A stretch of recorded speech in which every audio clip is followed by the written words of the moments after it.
Default nowadays, the moment something starts to feel unbearable, the reflex is to treat that as a signal, proof that whatever's being carried was never supposed to be carried in the first place, proof that something has gone wrong, proof that relief is overdue. Today's world treats endurance as a red flag instead of a normal part of being human. If it hurts this much for this long, something must be broken: the plan, the timing, or the person carrying it.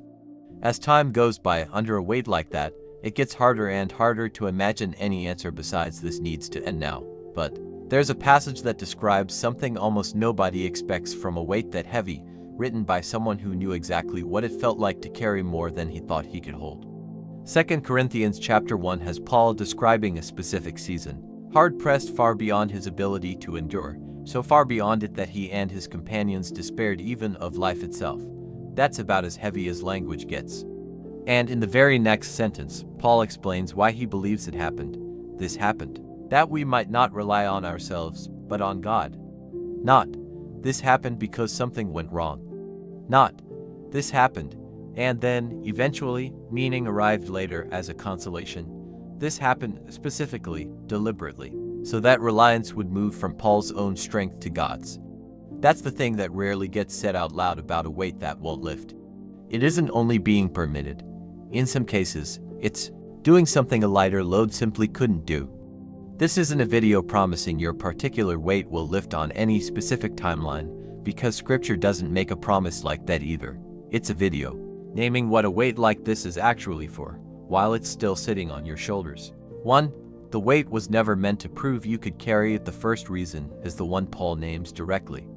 The point of a weight this heavy was never for him to demonstrate that he could carry it. If anything, it was designed to prove the opposite, that he couldn't, not by himself, not indefinitely, not without something outside of him. That we might not rely on ourselves, but on God. Self-reliance had to run out before that particular reliance could begin. A weight light enough to manage alone would never have forced the shift. Comment below. Has a season ever gotten heavy enough that you finally stopped trying to manage it on your own? Practically, it's worth asking not "why can't I carry this," but "what am I being moved toward now that carrying it alone stopped working?" 2.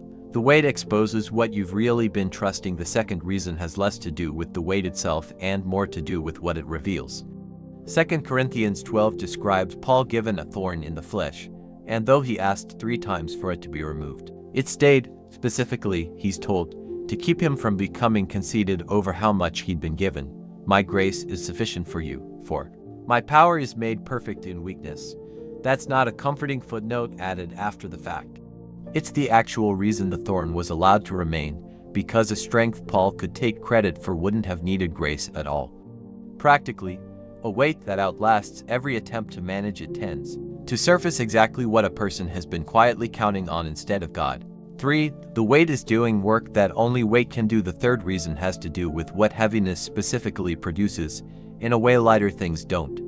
2 Corinthians 4 describes present troubles as light and momentary compared to what they're producing, an eternal weight of glory far outweighing them.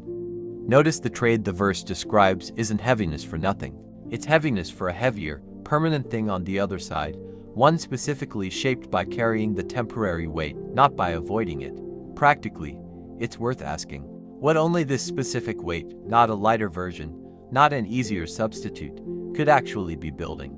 For the weight was never meant to be carried alone. The fourth reason addresses something the previous 3 don't: who's actually underneath the weight, whether or not it feels that way. Matthew 11 records Jesus' invitation to the weary and burdened. "Come to me, and I will give you rest. Take my yoke, for it is easy, and my burden is light." A yoke is built for 2.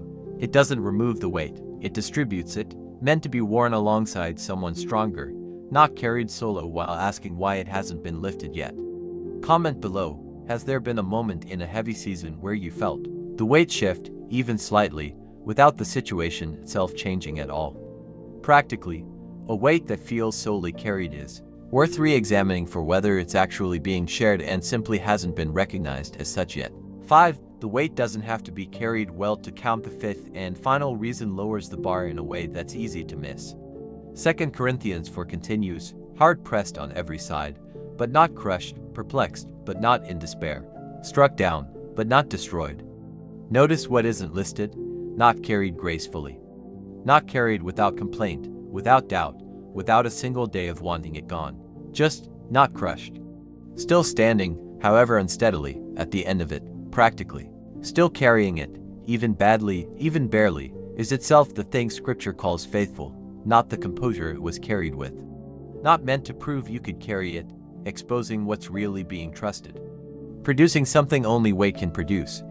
Never meant to be carried alone, not required to be carried well to count. 5 reasons, and underneath all of them, one thing Paul kept returning to: the weight wasn't a sign that something had gone wrong.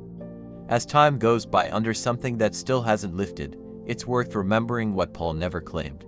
He never claimed the thorn made sense to him. He never claimed the pressure in Corinth felt bearable while he was inside of it. He never claimed the pressure in Corinth felt bearable while he was inside of it. Exactly what it was allowed to do, even now, even today, even before it lifts. Tell me in the comments what you're currently carrying that this brought to mind. And if this gave you language for something you've been carrying without a name for it, subscribe, because next time, we are covering how to actually recognize when a weight has finished the work it was given to do.